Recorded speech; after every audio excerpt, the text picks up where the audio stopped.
So, you've decided you want to control your super through low-touch investments, but just how will you decide who will manage your money? Kirstie and I are here to give you some pointers on how to pick the best fund manager for you. There are lots of great managers, but whichever you invest in has to match up with what you are after.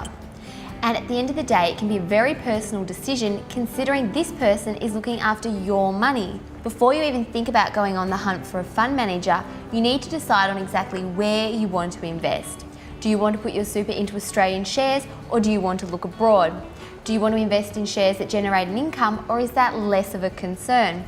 Only once you've locked down where you want to invest can you start the search for a fund manager who specialises in this particular area. Once you've got a few names, it's time to start doing your homework on them. So you want to look at managers who can show they've consistently performed well over a 3 to 5 year period and even up to 10 years.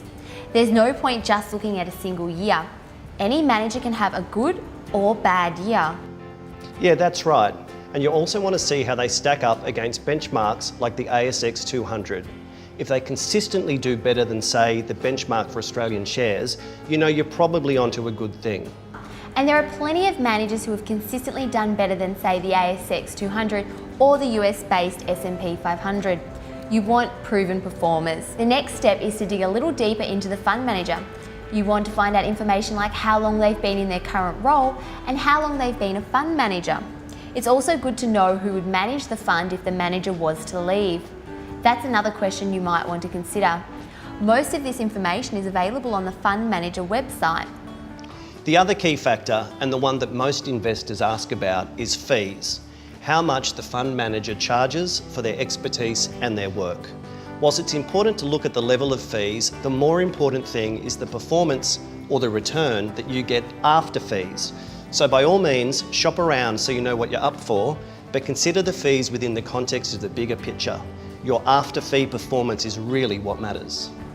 That's absolutely true, James. Choosing the best fund manager isn't as simple as throwing a dart at a dartboard and going with whatever name it lands on. Each fund manager has different specialties, different levels of experience, and different standards of performance. Look for the one who invests where you want to be.